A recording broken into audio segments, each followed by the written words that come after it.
cette vidéo, je vais vous présenter étape par étape la réalisation de mon drastique comme j'avais pu le faire avec Ambassade. Par contre, cette fois-ci, la vidéo sera commentée comme certains avaient pu me le demander. Et il n'y aura pas de partie vidéo, je n'ai pas filmé parce que c'est vraiment pas pratique de filmer quand on fait un drastique ou même de la peinture. Sur mon bureau, c'est vraiment pas pratique et j'avais pas envie de tout déballer pour peindre par terre. Donc je vous ai seulement fait des photos mais j'espère que ça vous conviendra quand même.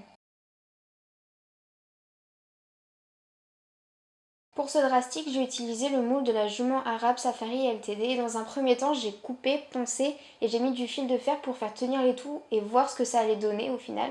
Ensuite, j'ai mis de l'apoxy pour bien maintenir le fil de fer, mais seulement grossièrement, sans résultat particulier. Ensuite, j'en ai bien mis sur l'encolure. Et ensuite, j'ai poncé une fois que c'était dur pour donner le résultat ici. Après ça, j'ai commencé la crinière avec laquelle j'ai eu beaucoup de mal, je ne vous le cache pas. J'ai fait des petits boudins et une fois sec, j'ai commencé à faire les petits traits pour donner un effet de crin. Et j'ai commencé à mettre l'armature de la queue pour ensuite faire comme avec la crinière. Une fois que j'ai eu tout poncé, j'ai commencé à mettre de la peinture blanche pour voir là où il y avait des défauts. C'est une étape assez importante dans un drastique, ça permet de voir là où il faut poncer.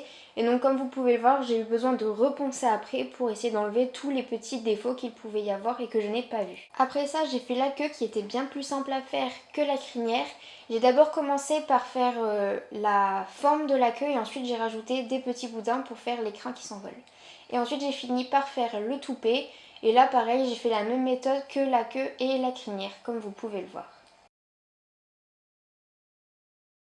Pour mon custom, je voulais une robe assez foncée, j'ai choisi de faire une robe fading black et pour éviter d'utiliser trop de pastel noir, j'ai d'abord commencé par faire une base d'acrylique noir. La robe était très simple au final, j'ai juste eu à rajouter sur la base noire un peu de pastel marron au niveau des côtes, de l'encolure et de la tête.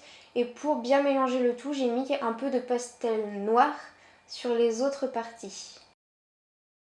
J'ai ensuite fait le détail, donc j'ai rajouté 2 balsanes, un petit losange pour faire une liste. Et ensuite j'ai fait le blanc des yeux puis la couleur des yeux.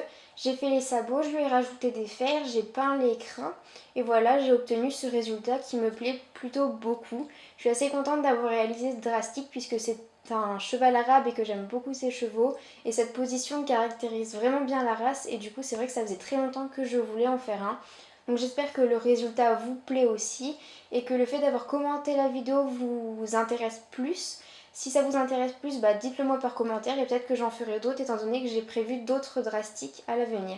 Voilà, sur ce, je vous fais plein de gros bisous.